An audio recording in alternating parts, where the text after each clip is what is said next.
Welcome to the Archive Podcast, where we explore the arcs of our individual journeys and the strength of the hive that holds us together. I'm Amy Rost, and I believe that life is meant to be navigated, isn't meant to be navigated alone.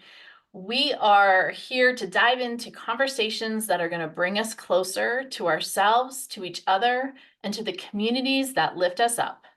This is a space for real stories, honest reflections, and meaningful connections. Whether you're in a season of transition, seeking deeper relationships, or simply craving conversations that inspire growth, this hive is for you. Because when we come together, we grow stronger. Welcome to the Archive Podcast. Hello, everyone. I am so excited to welcome a very special guest today. Jill Novak is joining me. Hello, Jill. Hi, Miss Amy. How are you today? I am so good, and I am so excited for our conversation today. And where I want to start, where I want to start is I'd like you to tell our listeners a little bit about who you are, what you do, so that we can kind of set the tone for where this conversation is going to go today. Great. Okay. Well, I'm a wellness practitioner here in Cochrane. I run a company called Sister Science that bases healing on the principles of Ayurveda and yoga. And I say that I stop people from outsourcing their wellness. So I really believe that our physical wellness is something we can get a lot of support for. Our mental health is something we can get a lot of support for when we come into community with other people. Our spirituality, we can get a lot of support for, but our wellness innately comes from within, and we are the ones radically responsible for that wellness. So that, I don't know if that gives you a little bit of what I do and where I come from. Well, as a movement practitioner, Mhm. I love that, right? I feel like, there is so much that we as practitioners can give back to our clients to take control of that wellness piece. And we just like get to show up as guides a lot of the time, but I think part of our role is empowering them to find that on their own when they're not with us. So I really love that. Yeah. How long have you been teaching yoga for? Oh gosh, 2008 is when I got my yoga teacher training, but it feels like it's been sort of an evolution since then. Teacher trainer, yoga therapist, Ayurveda practitioner, health coach, and like yoga teacher training, I graduate new teachers into the field as well. Yeah. And that's like a whole nother layer when you become a practitioner and then you start training teachers. Yeah. I feel like it's honestly because I also train Pilates teachers, but I feel like that's been my greatest teacher is watching these students go through teacher training and watching them really like put that beginner lens back on and get really interested in the work. And I always say they teach me far more than I can teach them. The other thing I find so fascinating is that piece is that it becomes entirely evident that each one of us has sort of this gift, this Dharma to give the world. And that Yeah. when you're watching that person come alive, you realize that, oh, their gift to the world is also what will heal them. So when you tie that sort of piece in there, it's fascinating to know that what you're trying to excavate and bring into fruition in this world will ultimately be your healer. Yeah. Yeah. And we got to start with healing ourselves first, Yeah. I mean, we right? do try and bypass that. I find a lot of us that are really interested in learning, it's Mhm. so easy to consume the information and just in your head be bypassing yourself and be ready to like serve it outward again. But it's sort of you can get caught in missing that integration into self piece. 100%. And I think, when we really open ourselves to our own healing journey, we discover along the way more of those gifts that we will get to share with our clients. And that's why I believe is that we are never in competition with each other because our gifts can't be replicated. Our own unique self is whatever brings us to the work, but our own unique gifts and what we share with our clients, mine are going to be different than yours. And I always say, never do business like I do because it won't work. You're not me. Find for you what it is. And I think, you know, you can't skip that part. That is why, I mean, I know yoga teacher training, Pilates teacher training, it's why it's not just a weekend. It's a journey. Mhm. I think there's something important that you said there too about the paradigm around competition versus collaboration. And there's a piece of it that gets scary because we've been sort of conditioned to compete and conditioned into that scarcity mindset that believes that there's only enough for some and that everything that someone else gets is something that you can't have. But I think we really do need to shift that paradigm mindset to the almost that analogy of the light, that your light shining bright does not diminish anyone else's, and neither does anyone else's light shining bright dim yours. So there's a lot of trust required as you come into that collaboration mode, and 100%. and knowing and trusting that there's a portal of entry for everyone into this paradigm. And for some people, it would be Pilates, for some people, it'll be yoga, for some people, it'll be something completely different. And we need to be open to letting everyone find their portal of entry into this. I love that. And I like the image of like my light, my candle light's your light, and your candle light's my light. We need each other to make the light. And when we, look at that as a collective, if I, I can't take my light, if I take my light away, then it's not going to light your candle, right? And I think, you know, that's a really hard thing for business owners in any field, to be honest. It's not just wellness. That's a hard um, place to get to where you can really accept that it isn't competition, right? I always think like, I want the master Rolodex. I'm aging myself with that comment. I want a master Rolodex where I can really send my clients and support them on their journey beyond what I do. And I want to be able to, send them, those looking for yoga, about to send them to Jill, or those looking for a different way of teaching Pilates than I do. I want to be able to send them to a studio somewhere else where that they can be best served and being in service of when we come as being in service of our clients, I think that starts to take away the competition, Mhm. right? And I always say when we have that client that maybe they come for a season or they come for a reason or they come for a season, when they move on, it allows then that next client to find you. Yeah. And again, that's spreading light. Yeah. There is also something around the idea of being in your own authenticity and power that if you have clarity around what you are doing and you're communicating that well to yourself sometimes and allowing that to sort of be shared energy outward, if the universe knows who you are, what you deliver, it will bring you the people that you need.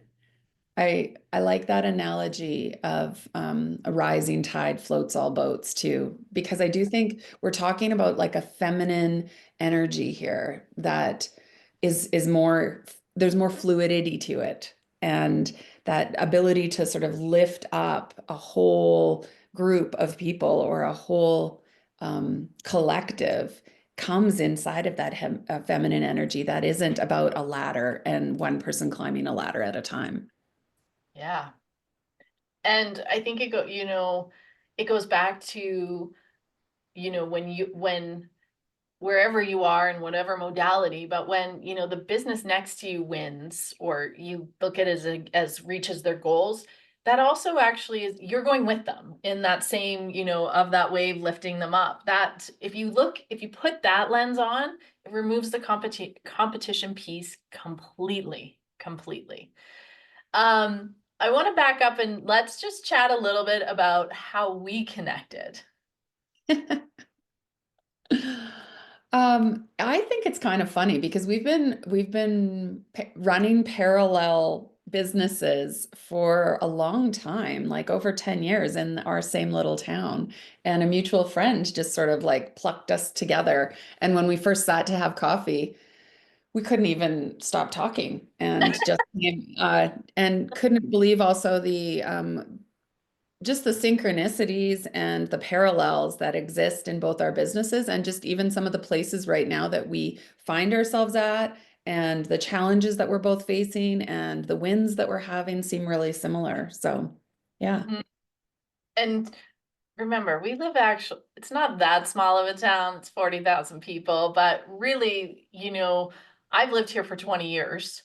And you're fairly close in that, I believe, as well. And it's really just interesting, when it's so easy as an entrepreneur to put your head down and just go. And especially if you work out of your home or your online presence, and I love when the connections come so organically and it was like, how have we not met? How has this been possible all these years? And but also I think, sometimes it's divine timing, Yeah, yeah, absolutely.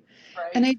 I do think that the collaboration mindset, um, yeah, it's almost like when you're ready for it and you fall into it, you just start to organically kind of build your people around you that create the community of support that you need when you are a solopreneur. Mm.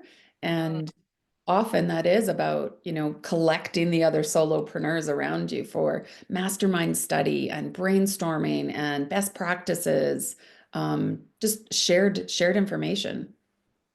Yeah, it's that coming together and having the courage to step out of that solo into a collective, right? Whatever that looks like. And I think it's, as a coach, sometimes that is the most powerful thing is like we got to have the courage to find the confidence to move to that next level or that next thing or grow, being exposed to growth in ways maybe that you didn't even imagine when you were, when I'm in my little studio in my basement, you kind of like just your blinders come up. And when you start to hear those different ideas and, like you said, different ways of doing things, it can really, one, create connection outside of your clients, which we need. And it can be, I find, a real creative outlet. Like then, like my brain's like, oh, I didn't think about that. Oh, I didn't like, it almost calls in the next level with just having the courage to show up and be part of the conversation. Yeah. It's funny because yoga talks about the three ways that we self-sabotage. And I think you've just clarified one of them really well. So one of them is just non-action. It's like, oh, I forgot to sign up, or oh, I didn't do that thing, or oh, I missed the deadline, like that kind of self-sabotage. The other one is kind of feeling like we're alone in it. Like, oh, no one has it as bad as me. Like my circumstances are so unique, no one else will understand. So that's one way. And then this third way is the comparison. And we're always sort of looking at other people and comparing ourselves and either slating ourselves below them and saying, oh, I'm not as good as them. And then the fear comes with being in contact with that person that, well, I'm not as good as them, so I don't deserve to be in that realm, or it's too hard for me, or that will be too much of a leap. And then we also self-sabotage the other way where we look at people and go, well, I'm kind of past where they're at. And we can disqualify ourselves from being in company with people simply out of our fear of them being at a different level than us. But just like what you were speaking to, sometimes that's where the juiciness comes in, is because you get to be in contact with people who maybe are a few steps ahead of you and you're like, wait a second, you're doing what? Yeah. Yes, and I think we coming to that willingness to come to the table, to the conversation. And have had this always, even in my Pilates career, is like I can learn something from every teacher. Yeah. I don't have to necessarily, it may not match my core value or it may not be, but I can learn something from every teacher, just like I can learn something from every client. And when you come with that sort of openness, I think there's so much depth there that we get to really look at whatever the work is, or you're even challenging yourself and what you're doing and how you're doing it. I always hate in Pilates when they say, you know, the word imposter syndrome gets thrown around so much. And I really dislike that word. I hate that label. And I think it kind of comes back to the yoga philosophy as well, is like, I feel like if you've invested in a teacher training, regardless of the modality, you have something to offer. It doesn't mean you're less than. Again, like you said, it might mean I'm just a step or two ahead in the journey and I can share how I got there, but you have something valuable to offer. And if you're surrounding yourself with people who are really making you feel like you don't because you're new or whatever, then I think you got to look for a new crowd. You got to look for some new people, because I really believe that everyone has something to contribute. And when we come to it with that openness, it, it, it changes relationships, but you grow as an individual so much. But the imposter syndrome is one I don't love as a coach. And I feel like it's a label that's been fed to us, Yeah. and allow us to stand in our own light and our own worth. Yeah.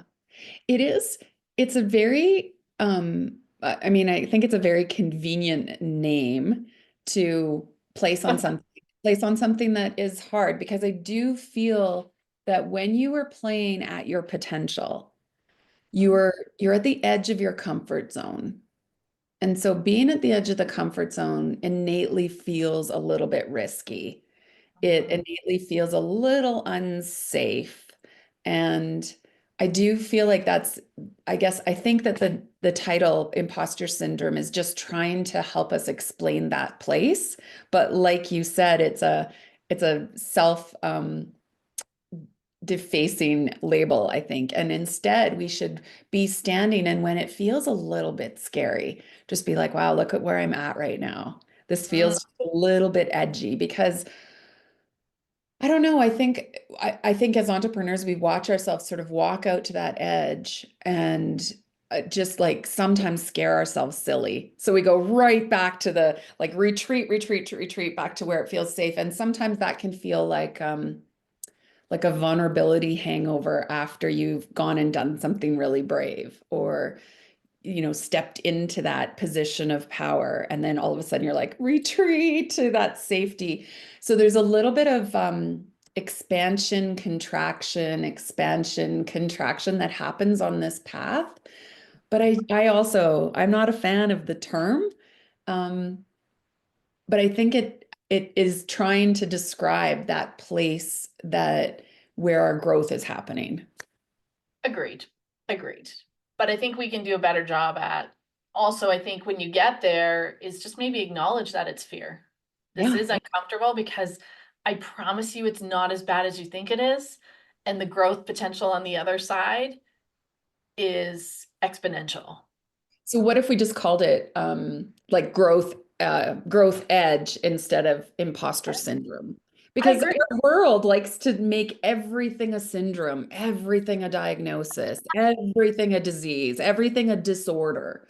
Anything that's wrong with you, that I'm even going to put that in quotes, wrong with you, our world is going to solve it with a diagnosis and a drug.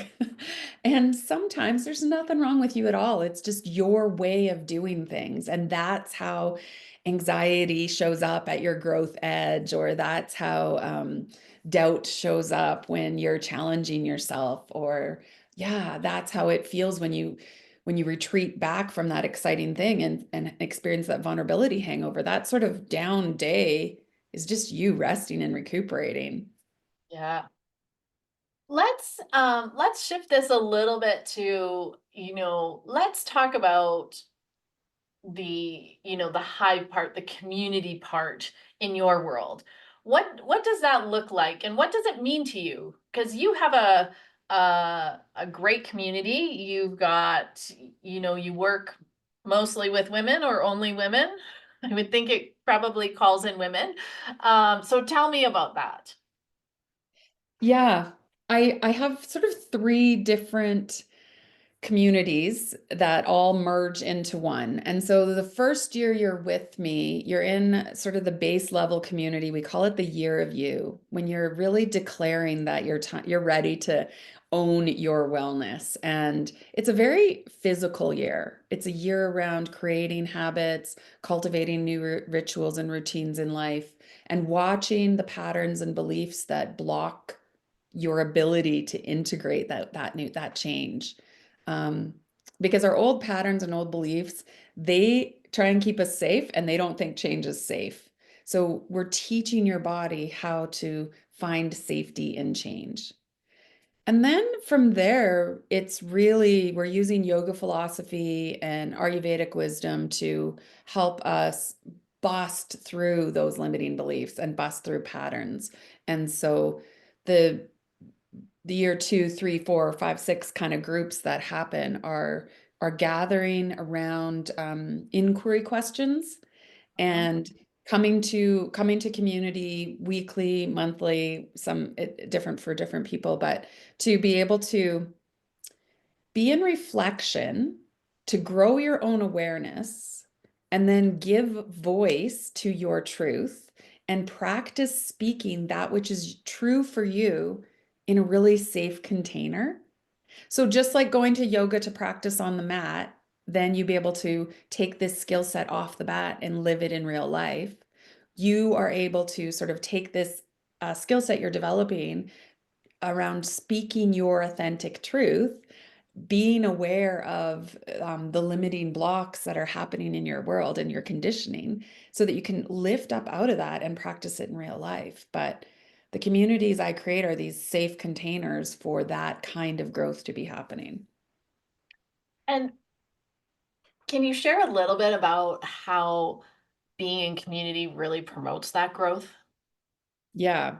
I mean, honestly, it's just that you come together every week and you hear other people speak and you think, oh my God, me too. Or you think, oh my gosh, that never occurred to me. Mhm. Or you think, oh, that gives a new lens to how I'm seeing my own situation. But in all, it helps us grow compassion. And that compassion then lets us make the most generous assumptions of the other people that we're surrounded with, but also extend that compassion and those generous assumptions to ourselves. That is, I think, sometimes the hardest piece, right? For many of us is to be like, of course, I would say have grace. And what about though for yourself? Maybe there's 100%. times where you need to, it's almost like a reflection back. And there's something really powerful when it happens in that community setting, don't you find? Oh, 100%. And then even the way we're using yoga philosophy. So the very first fundamental principle in yoga, yamas, the ethical practices, is ahimsa, which means nonviolence.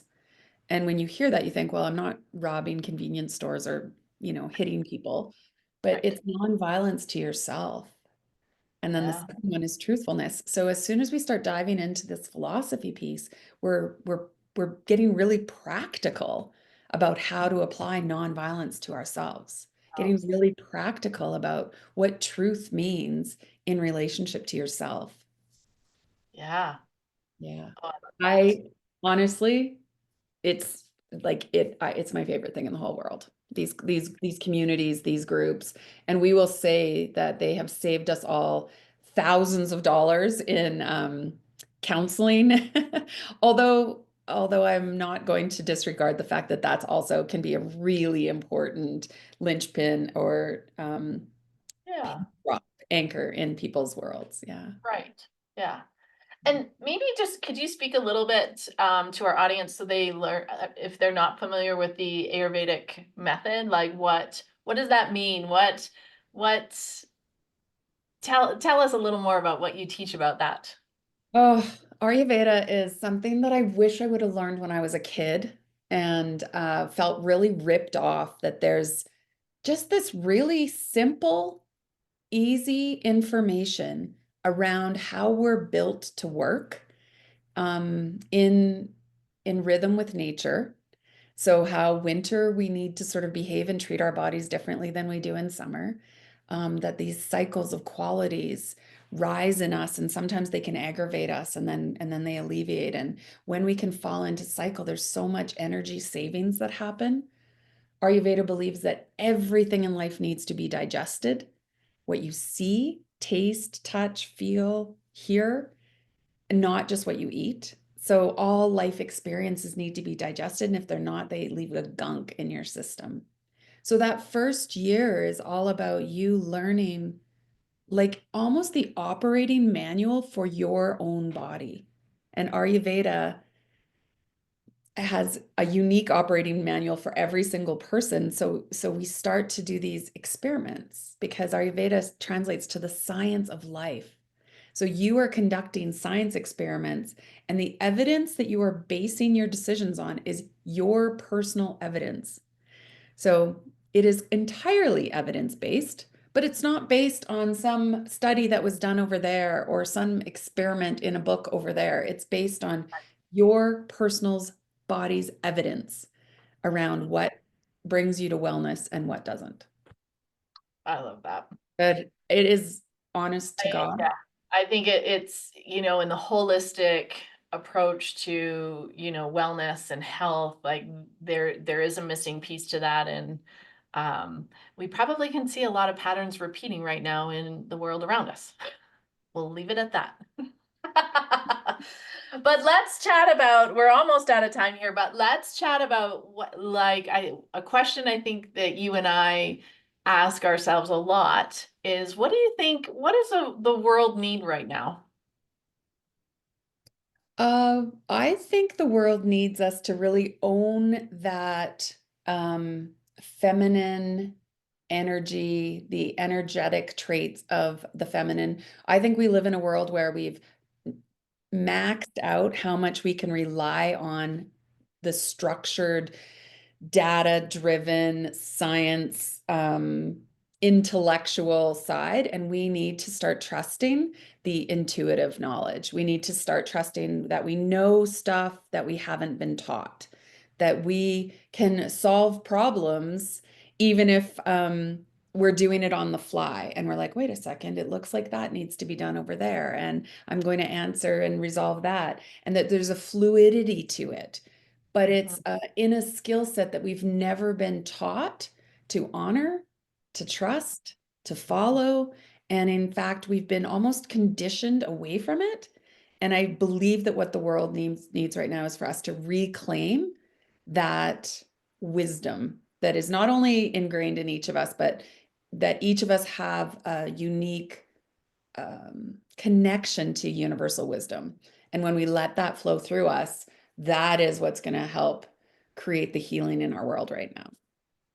I agree. And I think just for me, the one step further would be then coming together with that wisdom to share and learn from each other, which, reminding that we don't have to do it alone, right? Back to that power of community and being together. Because have you ever heard that saying or gone away on a girls' trip and you just come away and you're like, oh my gosh, every woman needs a wife? Because Because you go on a girls' trip together and notice how it unfolds differently than when how your house operates. So you walk around your house and you're like, oh, I need to do this and I need to do this and I need to do this and I need to do this. And you go about doing those things. You go on a girls' trip and you think to yourself, oh, I should empty the dishwasher because we're going to do this. And it's like, oh, someone already did. Oh, I should go pack the car because we're going to go do this on hike next. And oh, somebody already did. And I think that that's the power of the collective is that somebody is always seeing what needs to be done next, and there's not really a communication around it. It's just like this beautiful collaboration where someone's always just like one step ahead. And that's what happens when this power collaborates. I love that, which kind of takes us to where we started, right? I Yeah. love how we kind of brought it all the way back around. And I agree. I think, yeah, we can't forget about the collective now. We do need each other. And we each might be seeing something a little bit differently, but that's okay. There's wisdom in that. But how can we come back to each other? Well, and I think the other thing is that the more we notice that we're all saying the same thing, and that no matter where are the top line, I say the words that are Sanskrit and Ayurveda, but when I get together with my nutritionist friends, she uses a different word. She might say the word toxins. I'll say the word ama, but we're saying the same thing. You and I might say a different word, one that's based in the Pilates method, and I might say a word based in the yoga method, but we're saying the same thing. When I'm with people who practice traditional Chinese medicine, they might be speaking meridians. Kundalini teachers might be talking about the energetic lines of the body, but we're all saying the same thing. Mind, body, spirit cannot be separated. They needed to be treated as a whole entity. And the more we gather and gather our wholeness, and the more then we gather with other people in their wholeness, yeah, we will be unstoppable. Well, I think we leave it there. That was amazing. This is why, Amy, you and I, we knew that we could talk the first Uh, time. I know, 100%. And there's just never enough time. Jill, Right. can you tell people where they can find you if they want to learn more about you or they want to work with you? Where do you live? I Not live at, physically, but on.